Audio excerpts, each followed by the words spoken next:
जय हिंद दोस्तों। आज हम त्रिकोणमिति यानी कि 8.1 प्रश्नावली 8.1 NCERT की बिहार बोर्ड, ठीक है, इसका जो है दूसरा क्वेश्चन हम सॉल्यूशन करेंगे, ठीक है। और पहला क्वेश्चन मैंने बना दिया है और आप लोग देखे होंगे, वीडियो नहीं देखे जाकर देख लीजिएगा, ठीक है, डिस्क्रिप्शन जाकर, ठीक है। तो हम क्या करते हैं, ये जो क्वेश्चन है वो बनाएंगे, ठीक है।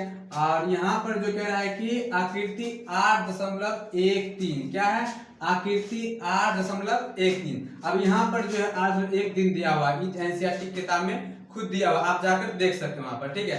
तो पहले आप आगे देखिए, यहाँ कह रहा है कि tan p और माइनस cot r का मान ज्ञात कीजिए। समझे कुछ, यहाँ पूछ रहा है कि tan p minus cot r का मान ज्ञात कीजिए। तो पहले हमको देखना है कि दिया हुआ क्या है। तो देखो यहाँ p और q दिया हुआ है, दिया हुआ है कि नहीं, कितना दिया हुआ है, देखो 12 सेंटीमीटर दिया, कितना दिया हुआ है 12 सेंटीमीटर। अब देखो पी आर, यहाँ पी आर कितना दिया हुआ है 13 सेंटीमीटर, कितना दिया हुआ है 13 सेंटीमीटर। और क्यू आर हमको नहीं दिया हुआ है, हमको निकालना क्या पड़ेगा, क्यू आर निकाले तब नहीं बनेगा, नहीं तो नहीं बनेगा, ठीक है। तो चलिए हम पहले निकालते हैं। तो पहले दिया हुआ देख लेते हैं, ठीक है, क्या दिया हुआ है लिखेंगे, दिया हुआ, ठीक है दिया हुआ है, क्या हुआ दिया हुआ है, समझ गए। चलो आगे देखते हैं क्या दिया हुआ है। तो पी क्यू दिया हुआ, क्या दिया हुआ है, तो पी और क्यू दिया, तो लिखेंगे पी क्यू बराबर 12 सेंटीमीटर, कितना दिया हुआ है 12 सेंटीमीटर। और क्या दिया हुआ है, देखो पी आर, क्या दिया हुआ है पी आर दिया हुआ है कि नहीं, आप लिखो यहाँ पर पी और आर बराबर कितना 13 सेंटीमीटर, है कि नहीं है, देखो है ना, यहाँ पर दे दिया है 12 सेंटीमीटर और 13 सेंटीमीटर दिया हुआ ना।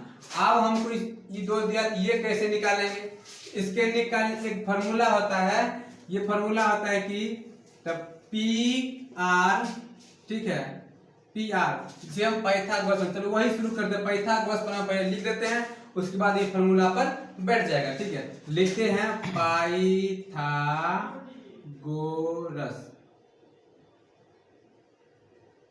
ठीक है, पाइथागोरस प्रमेय हमने यहाँ लिख दिया। अब लिखना पाइथागोरस होता क्या है, वो कहता है कि वो क्या कहता है, वो कहता है कि कर्ण के स्क्वायर, क्या कह रहा है, वो कह रहा है कर्ण के स्क्वायर अन्य दो भुजाओं के वर्गों के योगफल के बराबर होता है। कौन कहता है, पाइथागोरस कहता है। तो दोनों कौन है, तो देखो कर्ण का स्क्वायर, ठीक है, कर्ण के स्क्वायर, ठीक है, और बराबर में तो लंब का स्क्वायर, ठीक है, प्लस आधार के स्क्वायर। यहां तक समझे कि नहीं समझे, देखो दिया क्या है, ये था कर्ण का स्क्वायर, ठीक है ना, कर्ण के स्क्वायर लंब स्क्वायर प्लस आधार स्क्वायर। यहां तक समझ गए कि नहीं समझे, समझ गए होंगे। चलो आप क्या करते हैं, यहाँ पर जो इसी हिसाब से यहाँ बैठाते हैं। तो कर्ण होता है सबसे लंबी भुजा, ठीक है, लेकिन सबसे लंबी भुजा कौन सा है, तो आप देखेंगे कि यहाँ पर जो ये सबसे लंबी भुजा है और अन्य दो छोटी है, ये और ये छोटी है। तो आप देखना सबसे बड़ा कौन, ये है कि नहीं। अब इसको क्या करना है, यहाँ पर लिखना है 13 सेंटीमीटर का स्क्वायर।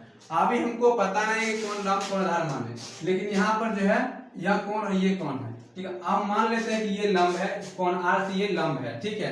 तो क्या करना है, यहाँ पर लिखना है 12 का स्क्वायर प्लस में आधार स्क्वायर, ठीक है, समझ गए, समझे ना। यहाँ पर लिख दिए हैं कि यहाँ 13 स्क्वायर बराबर 12 का स्क्वायर प्लस आधार स्क्वायर, क्योंकि आधार हमें नहीं दिया हुआ है। आप पहले निकालते हैं, 13 का स्क्वायर कितना होता है 159 होता है, कितना 169 होता है, 159 नहीं 169, ठीक है। 169 बराबर 12 कितना होता है, 144 होता है, 12 का स्क्वायर 144, प्लस है तो हम प्लस दे देंगे, ठीक है, प्लस है तो प्लस, आधार का स्क्वायर करते हैं, ठीक है। चलो आधार के स्क्वायर, ठीक है। आप देखो क्या करना है, आप देखना है इसको जो है इस पार लाओ, यानी कि आधार को इस पार करेंगे और इधर जो होगा कर्ण उसको उस पार करते हैं, ठीक है। उस पार करने के लिए आपको आधार को इधर लाना पड़ेगा। तो क्या लिखेंगे, यहाँ से शुरू करते हैं, यहाँ इसको मिटा देते हैं, ठीक है। देखिए यहाँ लिखना है आधार का स्क्वायर, लिख दिए आधार का स्क्वायर, लिख दिए कि नहीं लिखे।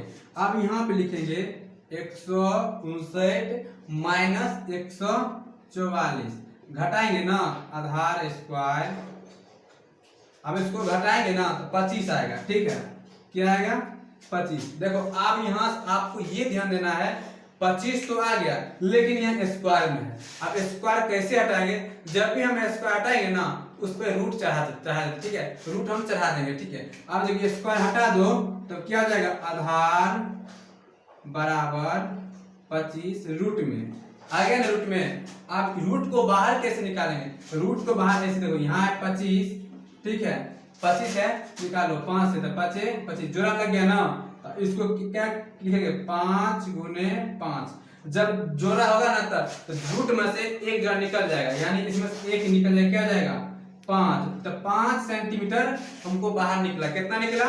5 सेंटीमीटर हमको क्या निकला, क्यू आर क्या निकला, 5 सेंटीमीटर। यहाँ तक समझे कि नहीं समझे? समझ गए ना? चलो हम आप पहले के यहाँ तक आप स्क्रीनशॉट ले लीजिए। चलो आप हम निकालें क्यू आर, निकाल लिए। अब लिखते हैं क्यू आर, क्या लिखेंगे, क्यू आर कितना, तो 5 सेंटीमीटर। कितना? 5 सेंटीमीटर लिख दिए ना। अब तो खेल चलेगा, कहां से, वहां से। क्या पूछ रहा था वो देखो, पूछ रहा था tan p minus cot r। चलो पहले लिखते हैं tan cot r, लिख दिए। देखो tan p minus cot r, आपको फॉर्मूला दिखाया गया होगा, देखेंगे।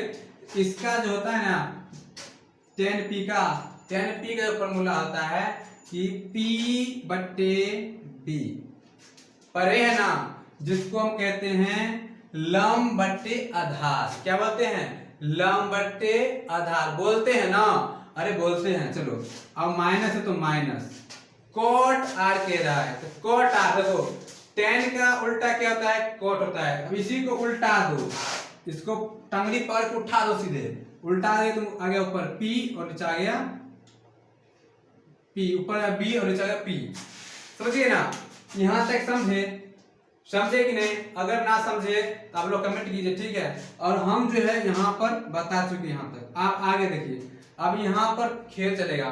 यहाँ p जो है ना, ये कोण होता है, कोण बता रहा है। tan आगे p है, या p q r जो भी हो, ये कोण बताएगा। तो कोण p tan p से, तो p है, तो ये हो जाएगा लंब। क्या हो जाएगा? ये लंब, यानी कि p हो जाएगा, होगा ना, ये हो जाएगा लंब, ठीक है। कौन से, कौन p से जो है लंब कौन होगा, q r जाएगा लंब। समझ गए? अब जो आधार क्या हो जाएगा, आधार हो जाएगा p q, ये जाएगा p q, क्या हो जाएगा, आधार। p q क्या हो जाएगा, आधार हो जाएगा ना। चलो अब यहां से तो हमको मिल गया, ठीक है। बैठा हुआ p, तो tan p यानी p बट्टा a, तो tan p यानी कि 5 बट्टे में। आप देखो b है यानी कि आधार है, तो 5 बट्टे 12 लिखो, 5 बट्टे 12। माइनस है तो माइनस देंगे, समझ गए? चल समझ गए। अब b बट्टा p, अब cot r से लो, cot r से ये क्या हो जाएगा, ये हो जाएगा लंब और ये हो जाएगा आधार, ठीक है। अब देखो कितना जाएगा। अब यहां से कह रहा है कि b कौन होगा, b कौन होगा, तो 5, तो b होगा 5, तो लिखेंगे ऊपर में 5 बट्टा में 12, तो 12, ठीक है, क्यू आर 12, ठीक है। अगर आपको आता ही होगा, भिन्न घटा आता है ना, चलो घटा आता है तो लगाओ, 12 का 12 में 12 होगा, तो 12 का 1 तो 5 माइनस 5 बराबर कितना, 0 बट्टा 12 होगा ना, 0 बट्टा 12, ठीक है। अब बराबर 0, आपका आंसर हो गया 0। समझ गए? तो ये था दूसरा क्वेश्चन, ठीक है। स्क्रीनशॉट ले लीजिए और समझाइए। अगर अच्छा लगा मेरा वीडियो तो चैनल को सब्सक्राइब करें और अपने छोटे भाइयों को जो 10th क्लास में पढ़ रहा है और उन सबको ये शेयर कर दें। धन्यवाद।